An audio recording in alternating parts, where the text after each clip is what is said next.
안녕하십니까.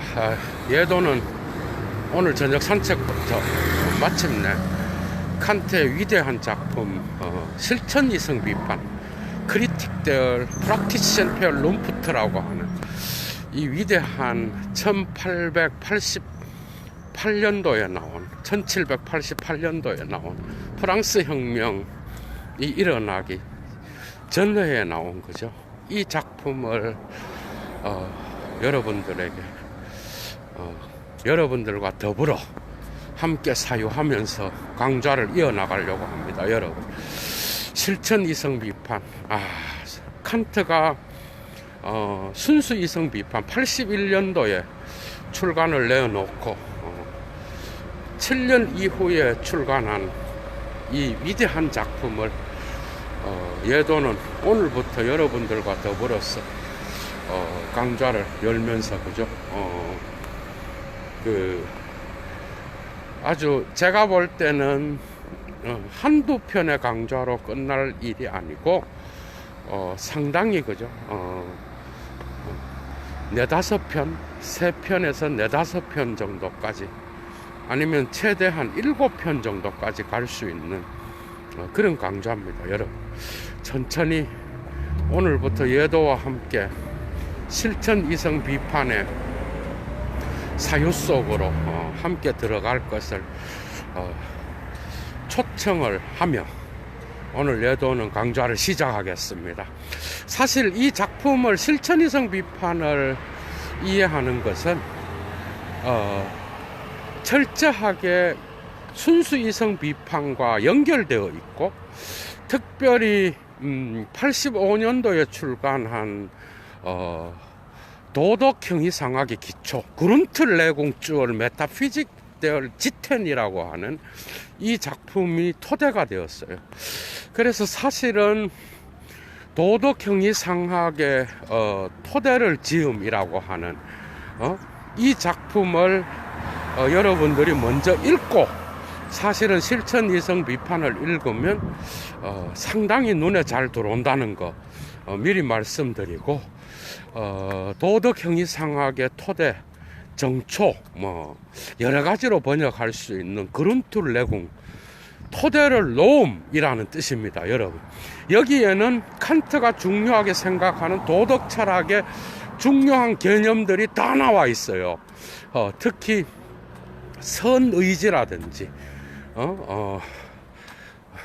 데얼 구테 빌레죠, 그죠? 그 다음에 또 플리히트 의무라든지, 그 다음에 글릭젤리히카이트 뭐죠? 행복이라든지, 또 여러분들이 또 중요하게 알고 있어야 될 막시머, 영어의 맥심입니다. 여러분, 맥심 커피 생각나죠, 그죠? 독일어는 막시머입니다. 여성으로 써서 끝에 에를 더 붙이는데 이것은 준칙이란 뜻으로 번역되죠, 그죠? 준칙. 사실은 원리란 뜻도 되는데 칸트는 원리를 프린치프로 쓰기 때문에 이 단어는 준칙으로 번역하는 게 좋을 것 같아요. 이런 중요한 개념들이 전부 다 언급되고 있어. 거기에서 도덕 형이상학의 정초에서, 그죠?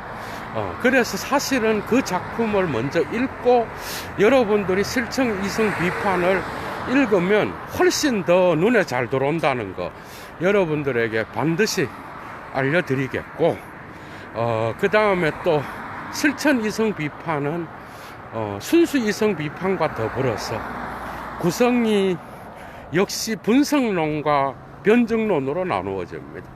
분석론에서는 주로 순수 이성 비판의 원리와 원칙과 그 다음에 또 대상과 또 실천 이성 비판의 원칙과 대상과 동기, 이런 것들이 다루어지고, 변증론에서는 동일하게 갑니다. 순수 이성 비판과 이율 배반, 안티노미가 주로 다루어지는데, 여기서 안티노미는 이율 배반은 칸트식으로 다시 재정립되고 신의 존재와 그 다음에 또 그 도덕 법칙의 완전성을 폴 콘맨하이트를 증명하는 데 있어서 신을 요청하게 되는 요청론이 주로 나타나는 거야. 포스툴라시라 그러죠.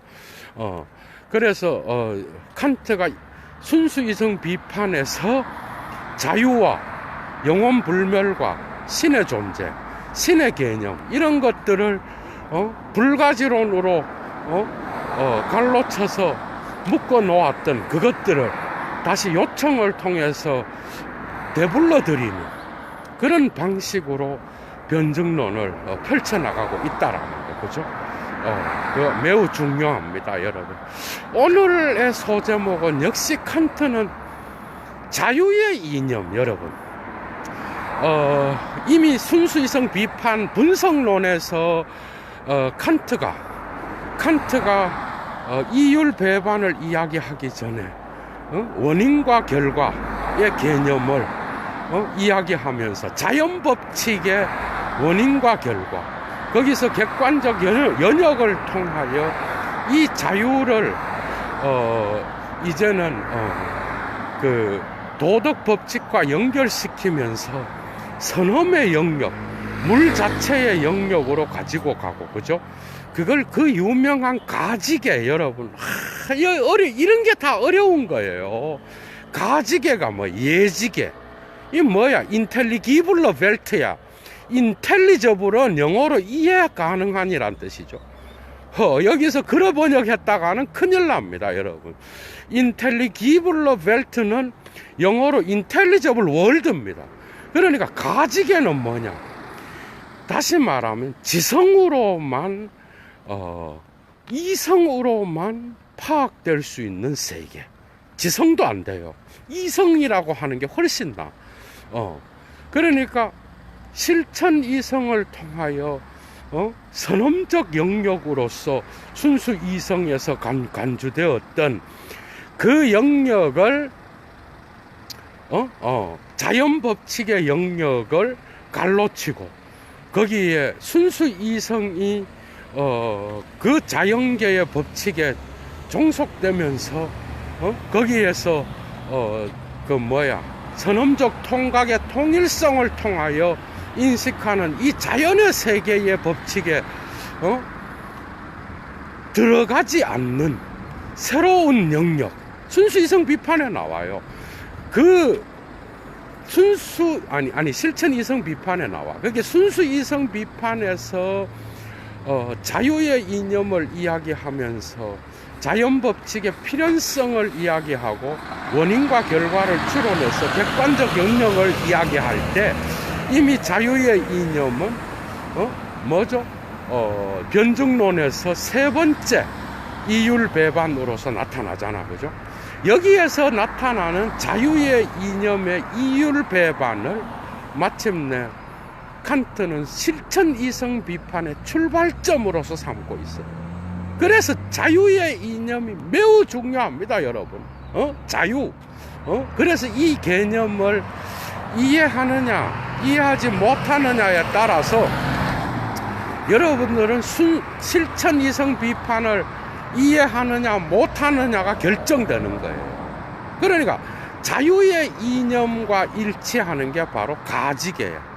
그러니까 우리 인간은 자연 세계의 자연 법칙에 종속되는 그러한 경험의 영역에 속해 있으면서도 우리 인간은 도덕 법칙의 보편적 그러한 윤리, 그리고 보편 법칙의 어떤 그러한 실천 이성이 자기 스스로 준칙을 통하여 입법화시키면서 목적의 왕국, 여러분, 목적의 왕국, 레히트,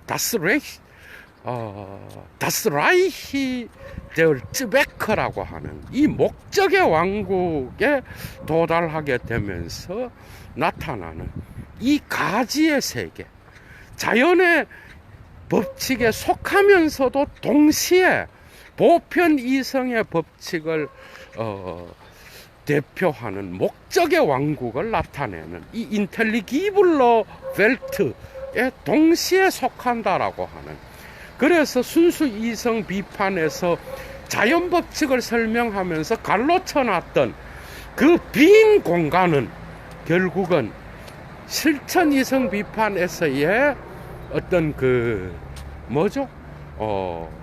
그 실천 이성이 인식하게 되는 그러한 오로지 이성을 순수 이성을 실천적으로 적용할 때 드러나는 그러한 세계로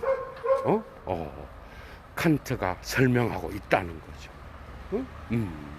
그러니까 순수 이성이 무엇을 우리는 무엇을 알 수 있는가? 바스칸만 에얼켄넨, 바스칸만 빛낸, 보폰 칸만 빛센, 그리고 바스칸만 에얼켄넨. 그러니까 인간은 무엇을 알 수 있는가? 인간은 무엇을 인식할 수 있는가? 이 질문에 대한 응답이었다면 두 번째 실천이성 비판은 인간은 무엇을 행해야 하는가? 바스졸만 툰인데 이 행해야 되는 건 역시도 객관적으로 실천이성이 자기의 행위를 관점으로 인식해야 된다는 거예요. 그래서 여기서 두 개의 세계가 나눠지는 거야. 그러니까 순수 이성 비판에서 두 개로 나누잖아, 이미. 그죠? 뭐죠? 누멘의 세계. 그러니까 페노멘의 세계와 누멘의 세계를 나누잖아요. 그러니까 본체계의 세계와 현상계를 나누잖아. 그러니까 물 자체의 세계에 속하는 게 바로 인텔리기블러 벨트야. 영어로 이해 가능한 세계가 결코 아니라 오직 순수 이성을 실천적으로 적용할 때 드러나게 되는 그러한 자연 법칙의 외부에 있는 세계. 이게 어려운 거예요. 그러니까 인간은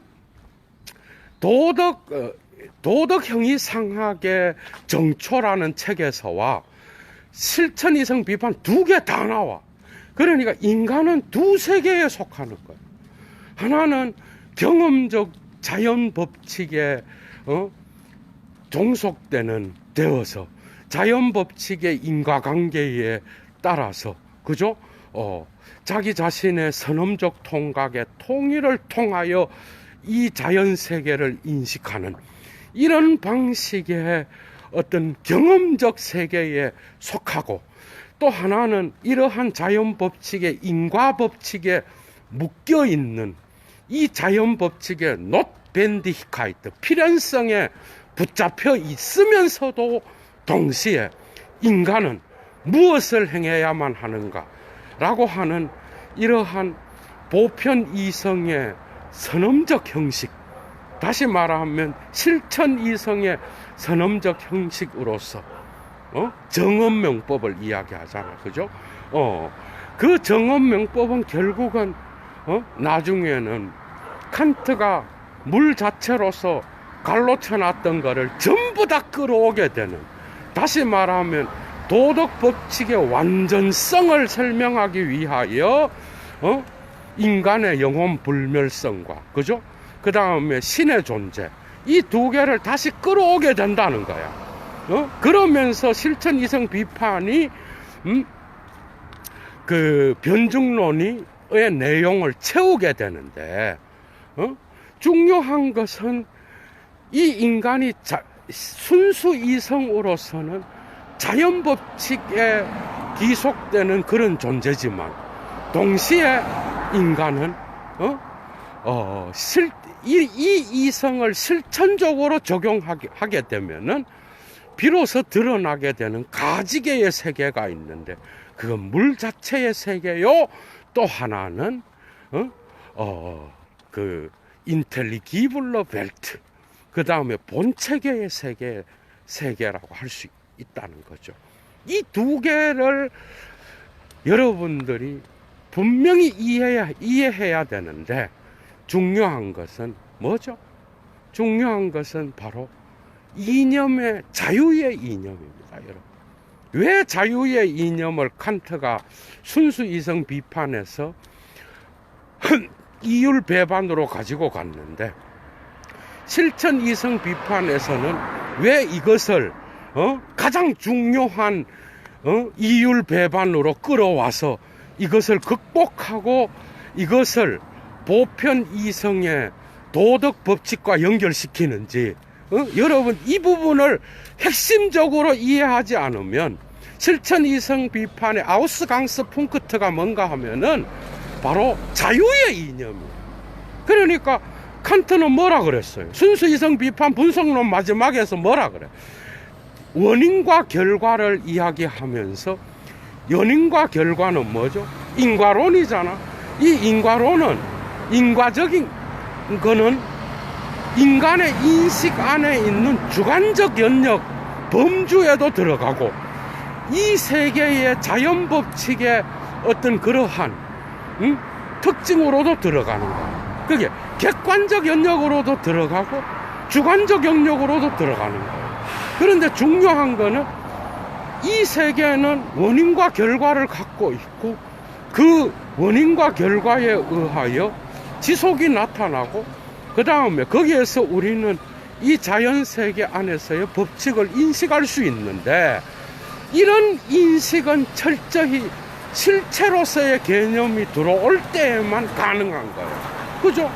그래서 칸트가 이 세계의 자연 법칙은 인과론의 필연성과 죽제시온 연쇄에 의하여 움직여진다고 봤는데, 그렇다 그러면 인간이 자연 법칙에 종속되어 있다면 어떻게 인간이 자유롭게 행위할 수 있느냐?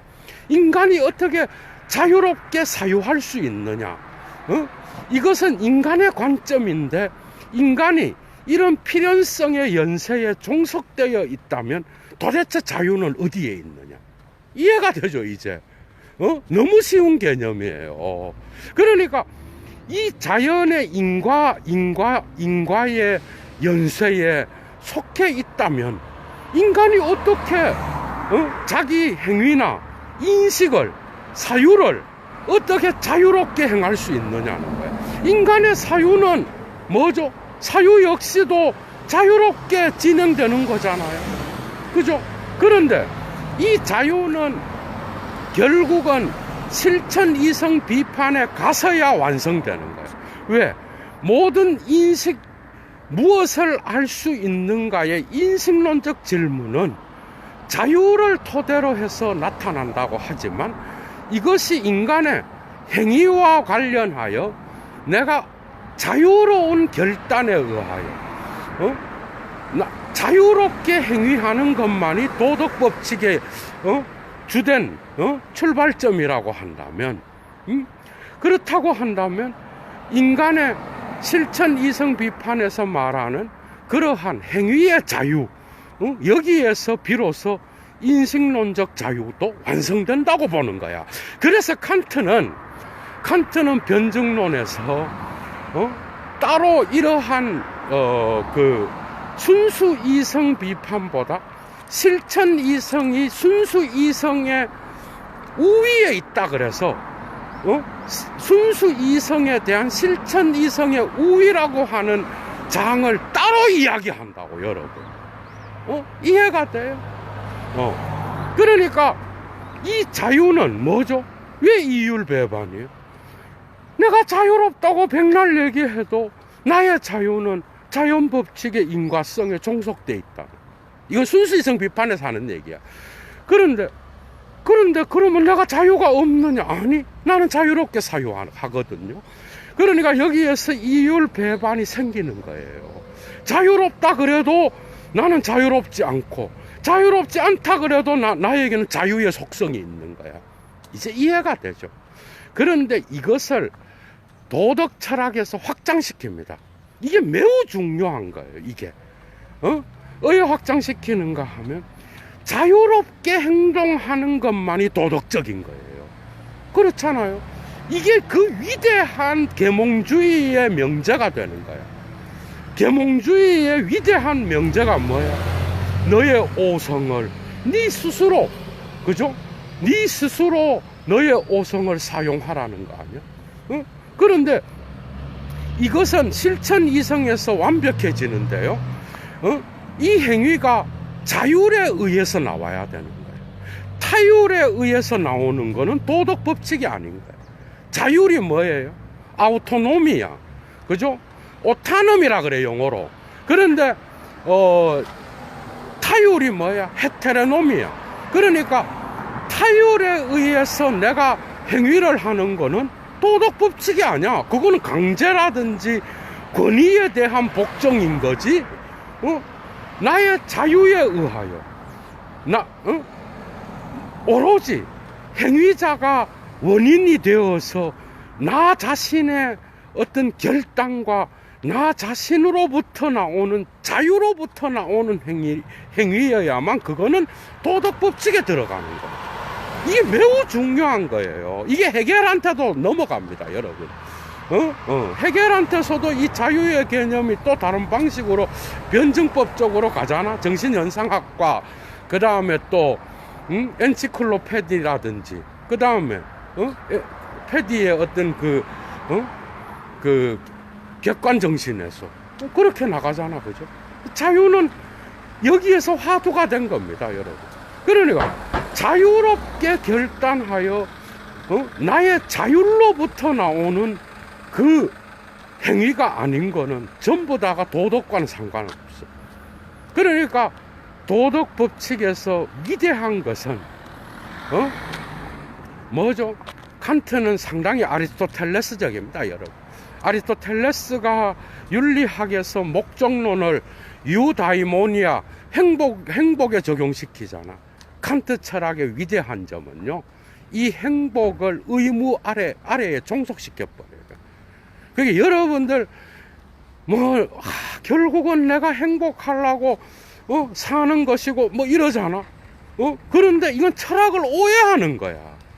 이런 행복이 아니야. 아리스토텔레스건 칸트건 나의 행복은 타자의 행복을 방해하지 않아야 되는 거예요. 그러니까 칸트는 공리주의자가 아니에요. 다시 말하면 나의 행복은 나의 욕구와 관련돼 있어. 베디올프니스라 그래. 나의 욕구나 나의 느낌이나 나의 쾌락이나 그 다음에 나의 관심사와 관련되어 있는 거죠. 그죠? 나의 행복이 다시 말하면 이건 내가 좋아서 했어. 내가 행복하기 위해서 어떤 행위를 했어. 이렇게 말했다고 합시다. 그러면 이거는 도덕행위 상학의 어떤 그러한 정초에서도 주제가 되는 말, 행복이 중요한 주제인데 의무 아래로 기속시켜버려요. 그러니까 내가 행복하기 위해서 하는 행위는 도덕적인 게 아니야, 여러분.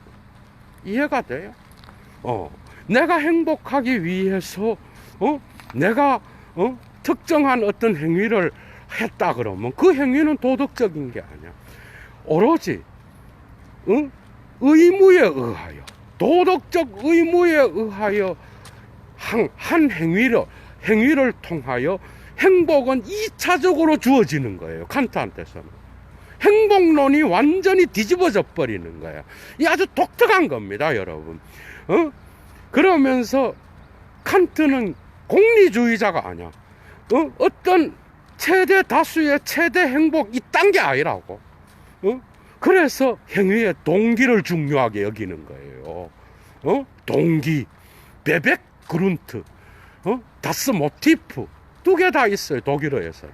그러니까 움직임의 근거가 뭔지, 네 행위의 출발점이 중요한 거지. 네 행위를 통하여 결과가 좋았기 때문에 그것은 도덕적이다, 이래 안 나간다고.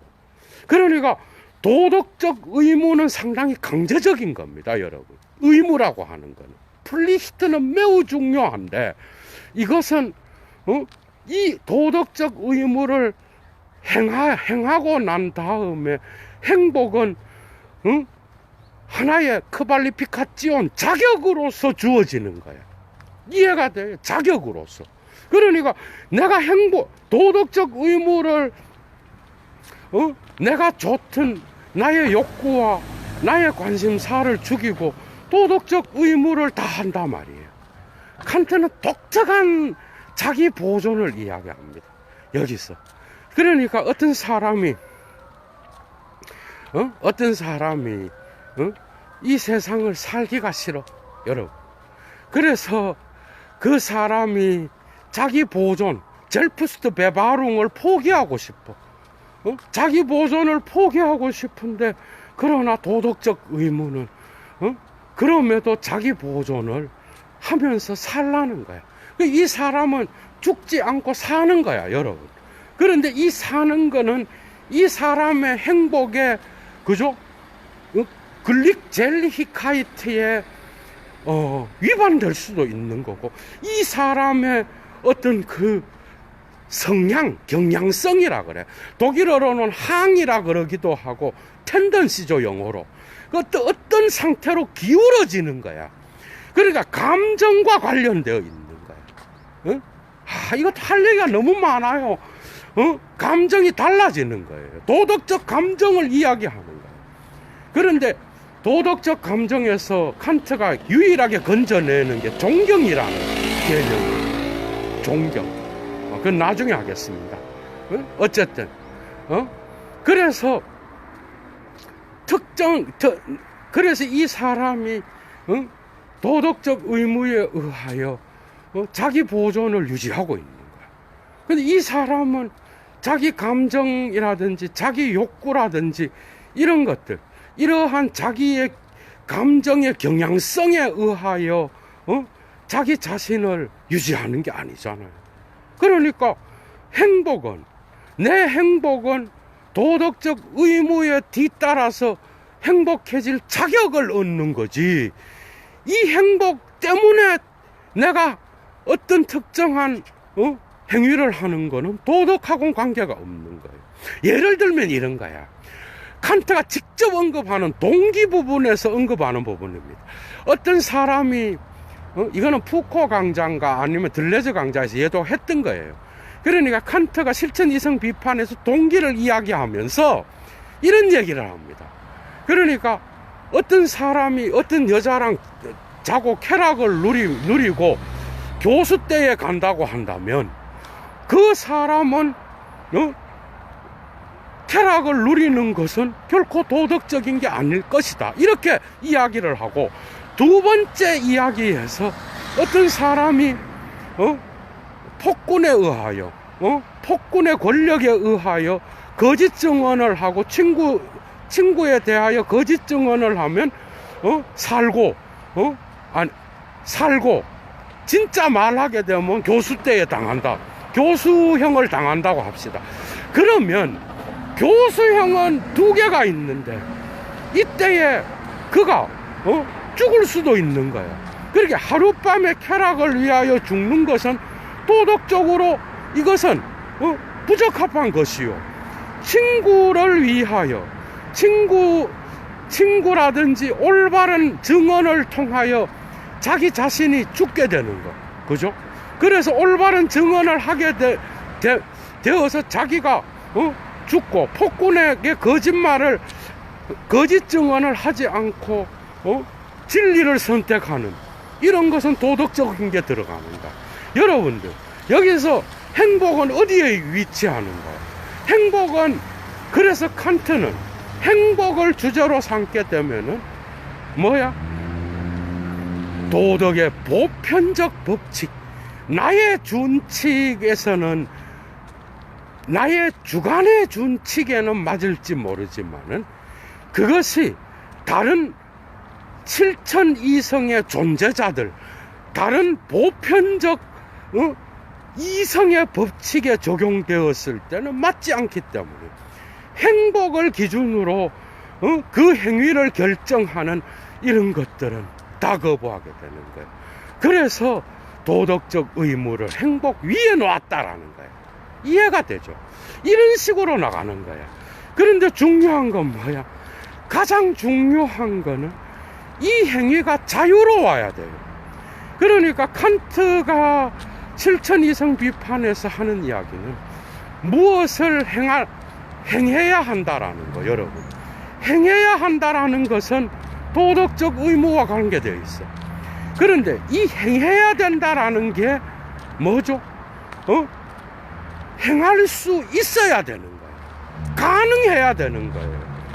그러니까 졸렌이 캔넨으로 변해야 되고, 이 할 수 있다라는 것은 결국은 자유로워야 된다라는 거예요. 이해가 돼요? 여기서 도덕이 성립되는 거예요. 그러니까 실천 이성 비판에서 중요한 것은 내가 뭔가를 행해야 된다라는 게 있다면 그 행해야 된다는 거는 행할 수 있어야 되는 능력을 나타내 줘야 되고, 이 행할 수 있음의 가능성은 언제나 그 행하는 자의 자유가 보장돼야 되는 거예요. 그러니까 내가 자유롭게 결단을 통하여 나의 자율에 의하여 행위한 것이 아니라면 그것은 보편적 도덕 법칙으로부터 나오는 행위가 아닌 거예요. 이해가 되죠? 그래서 자유의 이념을 회복시키는 것으로부터 출발하는 거예요. 그러니까 나의 행위는 철저하게 자유로부터 나오는 것이고, 그러나 모순이 생기잖아, 여러분. 내가 이 세계의 자연법칙에 종속되어 있다면, 자연법칙의 인과론에 종속되어 있는 내가 어떻게 나의 자신으로부터 자유로운 결단에 의하여 이러한 인과적인 필연성에 으로부터 자유롭게 벗어나서 나 자신으로부터 나의 행위의 원인을 끌어낼 수 있는지, 여러분, 그래서 이 모순을 해결하기 위하여 칸트는 실천이성으로 적용하게 되면은 이 자유의 개념을 역설하기 위하여 순수 이성의 자연법칙의 세계의 빈 공간으로 남겨두었던 그 빈 공간을 가지개로 설명하면서 이 자유의 이념을 비로소 선험적 자아와 선험적 세계를 이야기하면서 이것을 해결하고 있다. 그러니까 같은 세계지만은 오로지 인간은 이성적 실천 이성의 적용을 통하여 드러나는 이 선험의 세계, 뭔가 형이상학적이죠, 그죠? 결국 형이상학입니다. 결국은 이 선험의 세계, 결국 이 자아는 경험적 자아가 아니라 선험적 자아예요. 그 이유는 도덕 법칙의 선험성에 근거하고, 이 선험의 세계가 목적의 왕국으로 나타나며, 이 목적의 왕국은 결국은 도덕 법칙의 최고선이 존재하는 곳, 수문 보눔이라 그러죠. 중세의 라틴어 신학 개념으로. 이것이 칸트한테서는 다스 헤이스트 구터로 나가는데, 이 최고선이 이 세계 안에서 인식될 수 있는, 그래서 실천 이성을 적용했을 때에 나의 의지가 보편적 이성의 법칙, 그게 최고선이에요. 도덕 법칙이야. 거기에 일치될 수 있는 그러한 세계를 칸트는 자연법칙의 빈 공간에다 선험적으로 눈가리에 보이지 않지만은 내가 실천 이성을 통하여 도덕 법칙을 아래에 나의 의지를 종속시켰을 때 드러나는 그 본체계의 세계, 물 자체의 세계를 실천 이성 비판에서 비로소 이야기하고 있다는 거예요, 여러분. 여러분 어떻게 생각해요? 나중에 칸트가, 아니 도덕의 계보학에서 니체가 왜 선악을, 그죠? 그런 식으로 갖고 가면서 박살냈는지 이해가 되겠죠, 여러분. 그죠? 그래서 자유의 이념은 뭐죠? 자유의 이념은 예도가 맨날 순수이성 비판에서 이야기했듯이 이념이 뭐야? 순수이성이 언제나 범하기 쉬운 환상의 논리예요. 순수이성으로는 도무지 알 수 없는, 그러나 순수이성의 이 습관적으로 이러한 시공간에 감각 직관과 오성의 법칙으로 생각하려고 하지 않는, 그래서 자기 이 한계를 끊임없이 넘어서려고 하는 그런 특징을 통하여 무조건적인 것, 그 다음에 그 조건으로부터 벗어나서 뭔가를 생각하려고 할 때 나타나는 게 이념이잖아. 그 이념이 세 개가 있는데 그게 신의 개념과 자유의 개념과 뭐죠? 영혼 불멸의 개념이라고. 그래서 이 이념을 마침내 복권시키면서 물 자체의 세계들을 실천 이성 안에서는 인정하게 되는 거야. 근데 가장 먼저 회복 시키는 게 신과 영혼 불면은 변증론 마지막 부분에 나오고, 자유의 이념은 칸트가 처음부터 회복시켜서 이것을 실천 이성의 원리로 가지고 가면서 인간의 행위의 자율성을 이야기하는 것으로부터 출발하고 있다라는 거. 여러분, 그 이념은 이제는 실천 이성을 통하여 마침내 정당화되면서 그 이념이 나는 모른다, 그래서 이율배반을 낳는다가 아니라 뭐죠? 도덕 철학과 도덕 법칙의 근원적인 선험적 형식으로 드러나게 되는 겁니다, 여러분. 그러면서 자유의 이념은 이제 회복되는 거예요. 이율배반을 해결하고, 그죠? 인간이 어떻게 하면 올바르게 행위할 수 있는지, 그리고 이것을 이성적으로 실천적으로 적용시킬 때에, 순수 이성을 실천적으로 적용시킬 때에 나타나는 그러한 현상을 그는 현상계 바깥에 현상계 밖에 한정적으로 소극적으로 적용시켰던 그 물 자체의 세계를 그는 다시 복권시키고 있다라는, 여러분 이해가 돼? 그러니까 물 자체는 자연 법칙에 종속된 순수 그 오성의 법칙을 적용하는 그 순수 이론 이성에서는 뭐죠? 모르는 거야. 단지 이것은 소극적으로만 적용되는 거야. 다시 말하면 그 인식이 한계를 갖고 있다라고 하는 이 한계의 그랜젠의 개념에만 적용시킬 수 있는 게 바로 물 자체의 개념이었어. 딩한지.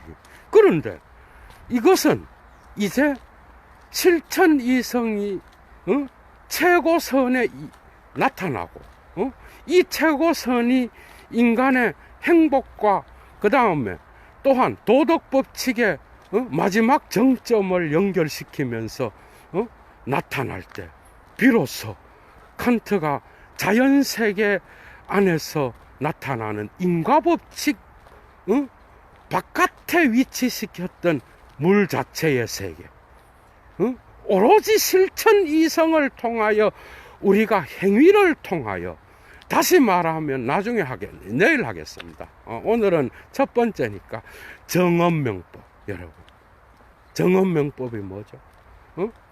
그냥 두 개의 명법이 있잖아. 가언적 명법과 뭐죠?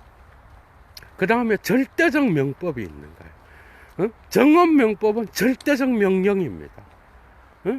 다시 말하면 칸트가 정언명법을 두 졸스트, 여러분 십계명에 너 뭐 해라, 너 뭐 해라 그러잖아. 그게 바로 영어의 유쉘이야. 너 뭐 해라. 이 명법에서 가장 중요한 바로 그 정언명법. 그냥 정언명법이 아니야. 바로 그 정언명법. 게라데 데얼 카테고리 알리시의 임페라티브. 바로 그 정언명법. 그 정언명법을 수행하게 될 때, 그게 뭐죠? 예수 그리스도가 말했던 황금률과 그 다음에 도덕 형이상학의 정초에서 끌어냈던, 다시 말하면 너의 준칙이 보편 이성의 입법이 되도록 행동하라. 타자를 결코 타자의 인격을 수단으로 대하지 말고 목적으로 대하라. 내일 하겠습니다. 다 목적. 그 다음에 또 뭐죠?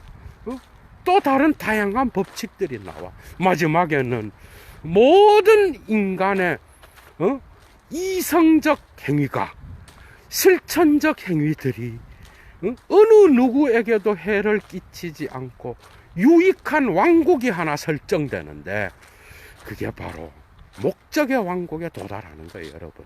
그러니까 이러한 보편 이성의 법칙에 순종할 때 나타나는 이 자연세계 안에서의 또 다른 영역이 있는데, 그게 바로 물 자체의 세계야. 이해가 돼요? 그 물 자체의 세계는 뭐야? 바로 가지개입니다, 여러분. 우리 인간의 이성으로서만 파악 가능한, 그러나 이론 이성으로서는 절대 알 수 없는 영역. 그죠? 우리의 선험적 자유, 트랜스젠덴탈레 프라이하이트, 프라이하이트 아프리오리, 선험적 자유. 마치 선험적 자유는요, 뭐죠?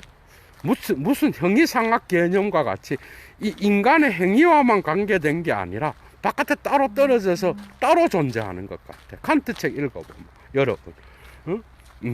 그러니까 이 자유의 이념이 마침내 도덕 법칙의 최고성과 연결되면서, 그죠? 이 자유의 이념이 인간의 행위를 결정하고 또한 이 인간의 행위의 한계를 정해주는 겁니다, 여러분. 그러니까 이 가지개는 자연세계 안에서 이 이론 이성으로는 파악 불가능한 것이지만, 우리가 비로소 이러한 이 세계 안에서의 자연세계 너머에 우리가 자연세계의 인과법칙에 종속되어 있으면서도 인간의 올바른 행위, 우리가 도덕적 법칙, 보편 법칙을 인식할 때마다 드러나는 그러한 실천 이성, 순수 이성이 실천적으로 적용되었을 때만 드러나는 가지개의 세계. 그죠? 그게 플라톤은 예지개라 그래서 알죠? 이데아에 올려놓잖아, 여러분. 칸트한테서는 이런 식으로 나타나는 거예요. 그래서 자유의 이념은 결국은 그것이 목적의 왕국으로 나타나고, 그 다음에 선험적 자유로서 언제나 선험적 왜 선험적인 거죠? 경험적인 거, 경험적으로는 우리가 알 수 없어요.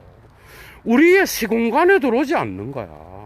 우리의 어떤 오성의 범주로 파악될 수 있는 게 아니에요.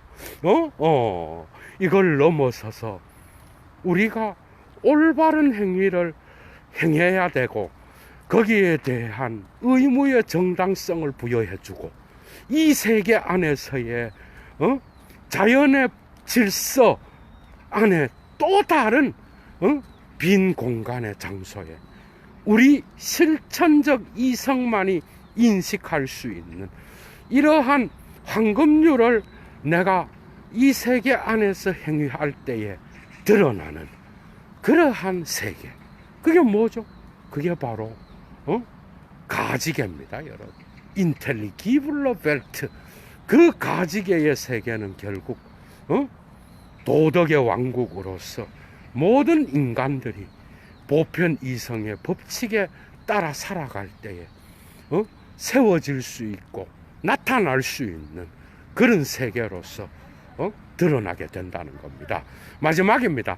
그러니까 칸트는 이율배반 세계 중에서 자유의 이념을 가장 빨리 끄집어내서 마침내 도덕법칙의 원리로서 이것을 설명하고, 인간의 행위가, 인간의 의지가 반드시 일치되어야 되는 도덕법칙, 보편적 법칙, 주관의 준칙이 아닌 준칙이 법칙이 되어서 보편적 실천 이성의 법칙으로서 이것이 규정될 때에 비로소 드러나게 되는 그 자유의 이념은 이율배반이 아닌 우리의 실천 이성의 조건으로서, 그죠? 반드시 필요한 그러한 것으로 다시 복권되고 있다라는 것. 제 첫 번째 실천 이성 비판에 강조하는 자유의 이념입니다, 여러분.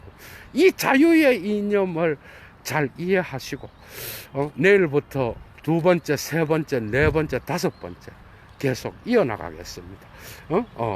그 이념은 결국은 도덕법칙의 행위가 일어날 때마다 반드시 따라가게 되는 인간의 자유로운 자율성, 그 자율성의 기반을 통하여 행위할 때에 비로소 나는 자유로운 존재로서 자유롭게 행위함을 통하여 나타나는 그러한 실천 이성의 출발점을 여러분들 오늘 예도와 함께 살펴봤습니다.